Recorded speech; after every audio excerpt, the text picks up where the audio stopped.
Hello, my name is Luna and I'm 34 years old. Today I want to tell you about the most tragic yet hilarious thing that has happened to me. Consider this a way for me to honor my late sister-in-law because even when she was facing her end, she still managed to find humor in it. Let me begin by first telling you a little about my brother Leo. Leo is my younger brother. Growing up, he was my best friend, but as we got older, we each went our separate ways. Although we still made it a point to meet up with each other once a week. When Leo got to college, he began to do things that I didn't necessarily approve of. I'm talking partying till the sun rises almost every day, barely attending his classes, and constantly moving from one woman to another. Now, I know this is college life, but he had always been a studious kid, and seeing him go down that path made me nervous about his future. He also went from being a kind and empathetic kid to being a superficial jerk. I only didn't say anything because as far as I knew, he was being as safe as he could and he was abiding by the law. Fast forward to a few years after Leo graduated, and he had thankfully cleaned his act up. He had a great job, and he also had a girlfriend who he was with for a whole year before he introduced me to her. Her name was Alice, and she became my sister-in-law after they married 2 years later. Alice and I quickly became great friends after Leo introduced us to each other.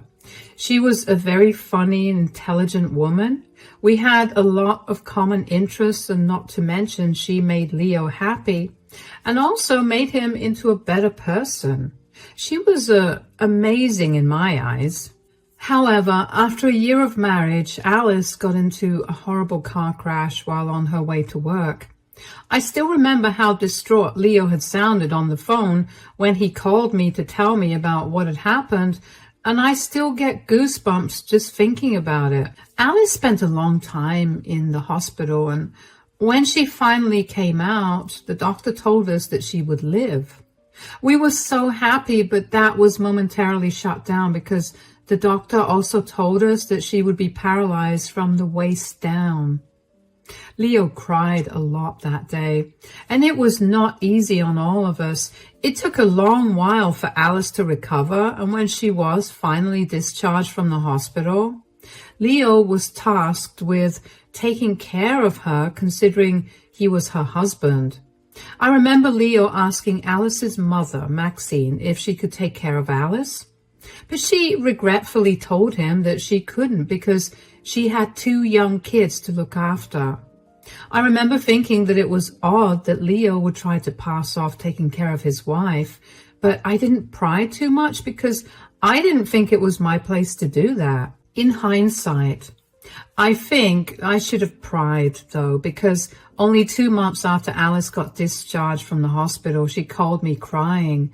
She told me through sobs that Leo wasn't around and that she was covered in her own excrement. I rushed over and I helped clean her up. Okay, I've cleaned you all up. Thank you so much, Luna. You don't know how much you've helped me. Oh, hush. You're like my sister and I want to help you. I don't know how else to repay you, though. I know how you could. Maybe you could tell me why you're all alone. Wait. Isn't it time for you to go back to work? Don't try to change the subject. Where's Leo? I have no idea. He left yesterday to get some groceries and he hasn't come back yet. What? Why? I don't know. I mean, I knew that he was unhappy about my accident and my paralysis, but I was sort of hoping that he loved me enough to stay. Wait, you think he left you? Well, it's that or something really bad happened to him. I'd much rather think that he left than him getting hurt. Okay, since he hasn't been back for so long, I'm going to assume that you didn't get to eat anything either. So after I feed you, I'm going to call Leo and give him a piece of my mind. I don't think that's necessary. Why? He's abandoned you. While you're at your most vulnerable, of course he needs to be yelled at. But he never signed up for me becoming paralyzed. This is a huge change, and I can understand why he wanted to leave. I have a question for you, Alice. If the roles were reversed, that is, if he got into a horrible car crash and got paralyzed, would you have left him? Absolutely not. I love Leo, and I would want to stay with him no matter what. Then why are you excusing Leo's crappy behavior towards you, especially when you would never have treated him the same way? Look, he signed up for everything the day he married you. What happened to in sickness and in health? I don't know. I've been trying my hardest to not let this consume me, but I can't. It hurts too much to think about Leo leaving. I'm sorry. I got all upset at you. I'm not. I'm just so mad at Leo for doing this to you. I can't even begin to imagine what you're going through. It's hard. I haven't cried at all since he left, and I don't want to either. I mean, aside from the hurt, I feel so mad at him. You're right. There's no reason for me to excuse his behavior, but not excusing it is just hurting myself with the truth. Hey, it's okay. You know what? Why don't you come to live with me? That way, I can take care of you and you're no longer alone. I don't want to be a burden on you. You are never a burden, Alice. And that was a rhetorical question. You're going to come live with me. Thank you so much. You really are an angel. Words cannot even begin to describe how upset I was at what Leo had done. But before I could confront him about anything, I needed to make sure that Alice was doing all right. I fed her some food and gave her plenty of water to drink. When that was done, I helped her get back in bed and made her get some sleep for a while. I then went around the house and packed a few of her things up. I was not going to let her live alone. The only reason I didn't move there was because I figured Alice would have a better chance of feeling better if she didn't live in a place that was filled with memories of her and my stupid brother. After Alice had woken up, I helped her get in my car and off we went back to my place. Over the next 2 weeks, Alice was practically a mess. I watched her transform from being a person full of life to someone who was just a shell of her former self. She was always crying and my heart hurt for her. I wanted to desperately do something for her, and while I knew it wasn't all that helpful, I made sure that whenever I came back home from work, I would take her out, even if it was just for a coffee. Aside from that, I also kept trying to get in contact with Leo in any way that I could. But he either never read my texts or didn't care to reply to them. And he never picked up my calls. One day he finally picked up and I almost lost my head trying to keep my cool. Hello? Wow, you finally picked up your phone. I'm doing good. What about you? Quit the sarcasm, Leo. Fine. What do you want? What do you mean? Where in the world are you? I'm at home. Oh, yeah? Then explain to me why you were not there when I went over. Why was Alice all alone? Oh, wow. You found out fast. Are you going to explain yourself? I don't see why I have to. Leo, you left your paralyzed wife home alone, covered in her own excrement. Don't you think that deserves some explanation? Look, I just don't want to take care of her anymore. So you thought letting her rot at home was the solution? What else could I have done? You don't understand what it's like to have your spouse get paralyzed and become a weight on your shoulders. A weight on your shoulders. You promised her that you'd be by her side forever, no matter what happened. Oh, those were just words. You just have to say them. This is not what I signed up for. And in my defense, I really tried to be there for her. I really did, but she's just not the same anymore. You have no defense. If you had really tried, the least you would have done was talk to Alice about how you felt and then left her in the care of better hands. Running away is something that only cowards do. Spare me all this nonsense, please. I had to get away, and I did whatever I could to do it. If you're so big on taking care of Alice, maybe you should do it. I am, because unlike you, I actually have sympathy and empathy. I care for Alice, and I want to make sure that she'll be well taken care of. Well, I wish you nothing but luck in doing that. You can talk all high and mighty now, but give it a few months and you'll see exactly why I left. Alice could never stop whining and crying. It was torture. What do you expect from someone who has just been through something so horrific? She needs her space to heal, and you should have given her that. You've done nothing but add on to her trauma. Whatever. I don't care about her now anyway. I'm moving on to bigger and better things. Goodbye.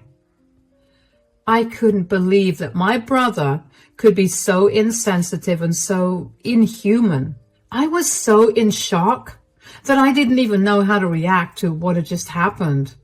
I know I kept a rather level head while on the call with him, but on the inside I was shaking with rage for Alice.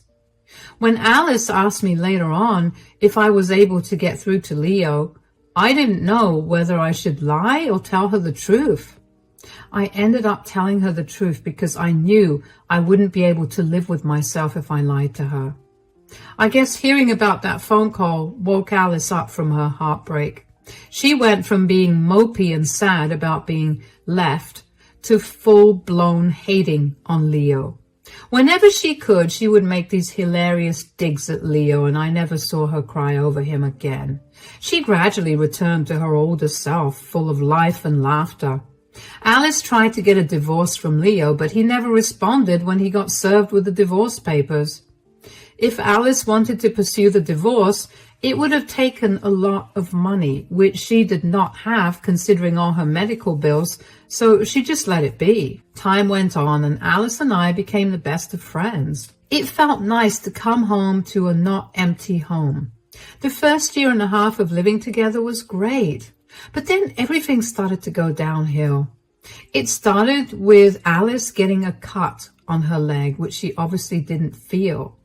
I didn't see it because she always had her legs covered, and she usually didn't need my help getting dressed or taking a shower. Alice must have seen it, but she didn't think it was a big deal. The point is that the cut went unnoticed for 2 weeks, and unfortunately, it got infected.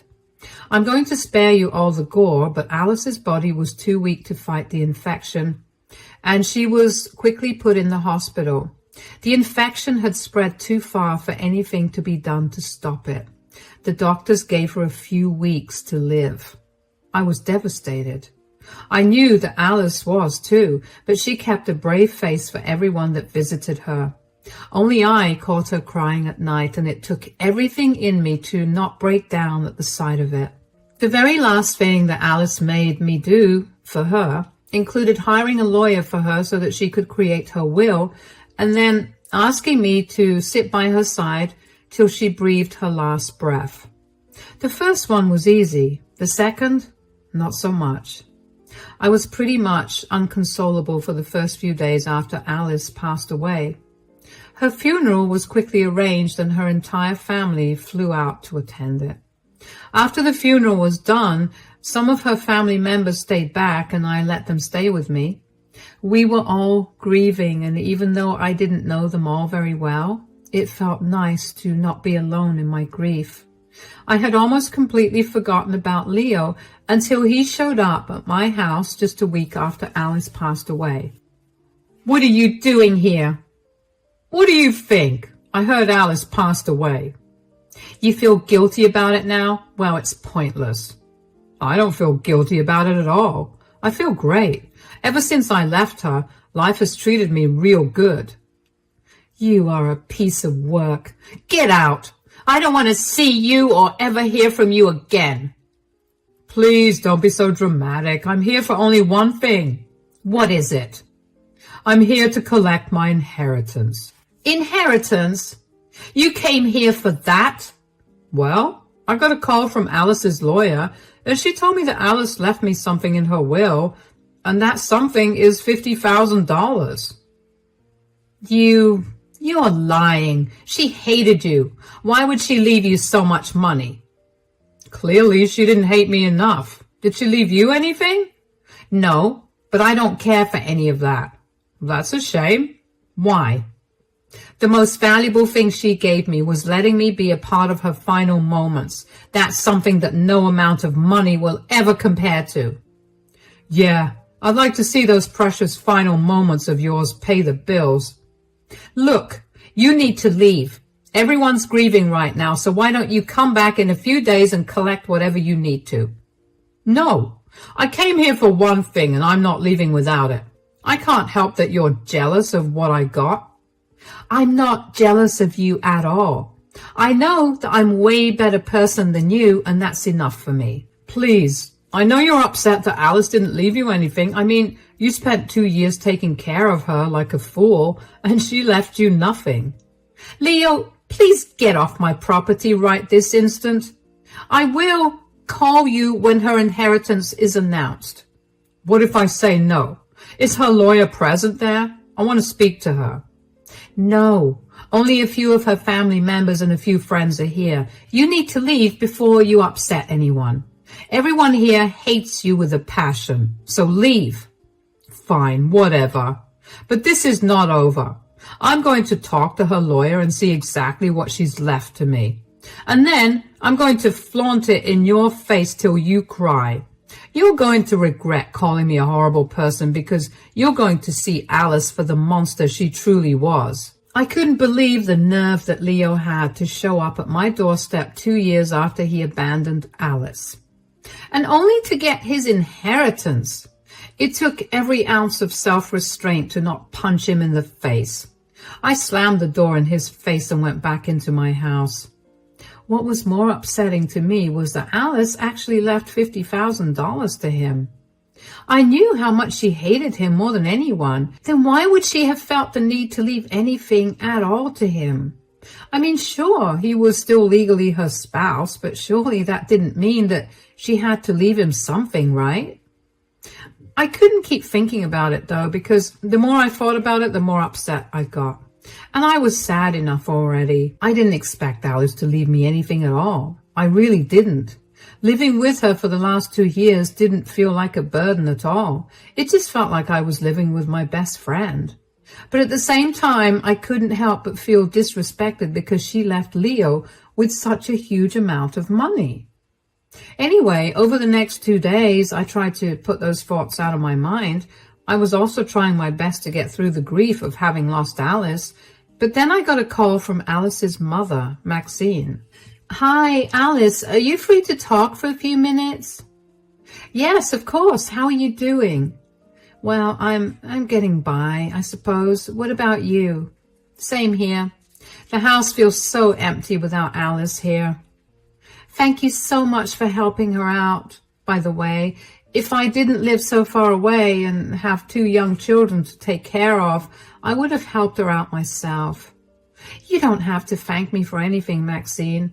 Alice understood your troubles and never wanted you to feel bad about not being able to help her out. It's okay. I'm just glad that I was able to help Alice out. Alice was right. You're an amazing person. It's a shame that you're related to that disgusting brother of yours. I know. And I'm so sorry that Alice had to go through all of that with him. I never thought that he was capable of being so inhuman. You have nothing to worry about. Besides, if Alice hadn't met her brother, then she would have never met you either. That's one way to look at things. I called you to tell you something, though. Oh, what is it? So, did you see Alice's will? No, but I don't think she left me anything. What are you talking about? She left you her house. What? But the other day, Leo came over and gloated about how Alice had left him $50,000 and nothing for me. Wait, how did he find out about that? Apparently, Alice's lawyer called him to tell him that. Oh, good. She followed Alice's orders. I don't get it. What's going on here? Well, you see, Alice really hated Leo, especially after she saw what a good person you are and after you opened her eyes to Leo's disgusting behavior that existed during the entirety of their marriage.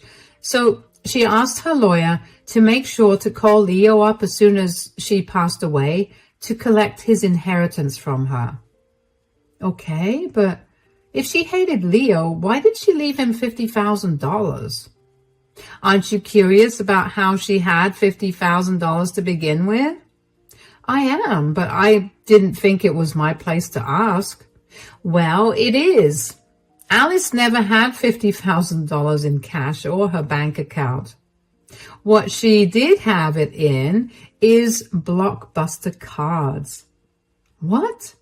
Hold on. So you're telling me that she's giving Leo her cartons full of useless Blockbuster cards?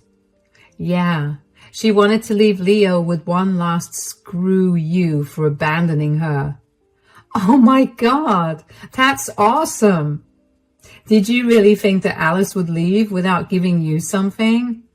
I wouldn't have minded anyway, but Leo will be coming over tomorrow. It will be amazing to see the look on his face. If you could record it, that would be lovely. I would love to see the look on his face when he sees what Alice left him. Of course, I'll do it for you. I couldn't believe it. Of course, Alice would want to do something to mess with Leo for abandoning her. Why did I not think about it that way? I was so caught up in my grief that I couldn't think rationally.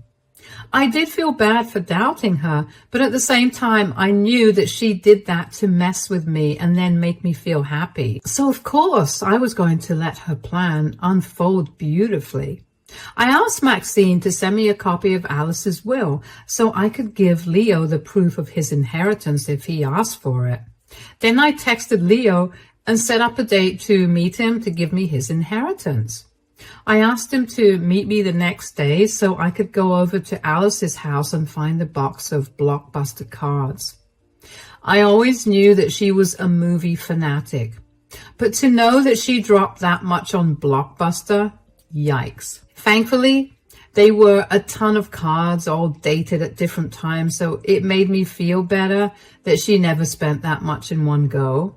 Anyway, I began sprucing the place up a bit as well. After all, she left me with one of the most important things she owned, the house she worked very hard to buy. It took everything in me to not break down when I entered. Yet at the same time, it felt strangely calming to be in the space that Alice once considered her home.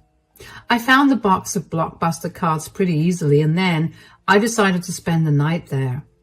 The next day around noon, Leo came to the house. He walked with a sort of a swagger that he never had and a smug smile on his face. I tried my hardest to keep a sad face on so he wouldn't know about the trick that Alice had played on him. I also set my phone up by the garage to record a video of the entire interaction. Hello, I'm here to collect my inheritance. Yeah, I know. I didn't think you'd come here to see me. I actually kind of did. I wanted to see how pathetic you looked. And you kind of do. So that's nice. Real classy to make fun of someone who's grieving. You're grieving someone who used you for care and left you nothing after they died. I'm not the villain you think I am. I don't think you're a villain. I know you are. Whatever. Enough of this chit-chat. Give me my inheritance right now. All right. Here you go. A box? I don't get it. Is the money in here? Oh, yeah. Why don't you open it? These are all Blockbuster cards. Yes, and they're worth $50,000, so you're so lucky. What is this? Are you trying to play around with me right now? Nope. This is what Alice left you. Don't lie to me. I will file a case against you for withholding my inheritance. No need to get so worked up, Leo. Here's a copy of her will. Look, she even instructed her lawyer to call you and tell you about what she left you. So, this was all some sick joke. Did you really expect her to leave money to the fool who left her alone when she just got paralyzed? You did this. I know you must have been the one to tell her to leave me this joke. Believe me, Leo, I didn't do any of this. Besides, I could never come up with something this funny. Why did she leave you her house? Maybe because I took care of her until she passed. I'm going to take you to court. You're going to regret messing with me. Alice loved me. She did everything I asked her to, and there's no way that she would have done this to me. Oh, so you admit that you're a terrible guy who only stayed with her because you could use her. That's lovely to hear. Shut up. The next time you hear from me, it's going to be by my lawyer. You better be prepared. Do your worst. I'd like to see you do anything worse than what you did to Alice, though. You're impossible. Ugh. Leo angrily walked away from me, but he looked like a child throwing a tantrum. As soon as I closed the door, I couldn't help but burst out laughing. It was the first time that I properly laughed after Alice passed away. It made me feel good because, in a certain way, it felt like Alice knew that it would be the best way to cheer me up, and it really did. I don't know why Leo thought that Alice would have actually left him all that money. Leo really stuck to his word and tried to take me to court for influencing Alice to change her will, so I lawyered up as well. Before we could file an official complaint in court, though, our lawyers thought it would be best to see if we could settle our issues without involving the state by holding a meeting for all of us. While at this meeting, I showed Leo's lawyer all the proof I had against Leo. I showed his lawyer proof of him abandoning Alice just 2 months after she got paralyzed. I showed proof of how Leo never helped Alice financially even after he left. And most importantly, I showed the lawyer the video of the day that he came over to collect his inheritance. Needless to say, his lawyer did not want to take up his case after that. If anything, if Leo did take the case to court, he'd be held in contempt for abandoning his spouse and not helping her out financially. Leo tried to hire a few more lawyers after that too, but he could never manage to officially take the complaint to court. He eventually gave up on trying to get back at me that way. Instead, he took to social media to slander me. He made a lot of posts on Facebook that were essentially rants about how I was the worst sister and how I manipulated his late wife into leaving him nothing. Now, when I initially recorded our interaction on the day that Leo came to pick his inheritance up, I had only shared with Alice's mother, Maxine, which, by the way, we both shared a hearty laugh over, and the only other people that saw the video were my lawyer and the few lawyers that Leo involved when he tried to file a case against me. I never showed anybody else that video because I didn't think it was right to humiliate Leo anymore. But since he took to social media and tried to make me seem like the bad guy, because of which, by the way, I received a lot of messages from family and friends telling me that what I did wasn't right, I decided it would not be right to stay silent. So I posted the video on my account and then swiftly blocked Leo. Everyone that once criticized me was quickly on my side, and they even apologized for assuming things without asking me about my side of the story. Leo's in hot water with everyone, and from what a lot of our family members have told me, a lot of them have cut ties with him. It turns out he had lied to them about how he'd been taking so much care of Alice. He told them that he had to move to another state for work and left her in my care. Everyone had been praising him, but none of them knew the truth. I don't know what happened to Leo after that, but it's nice knowing that he finally got to face the consequences of his actions. As for me, I'm doing a little better. I'm still grappling with Alice's passing away, but I've decided to live in her house so I can feel like she's still there with me. Thank you so much for listening to my story, and I hope you enjoyed it.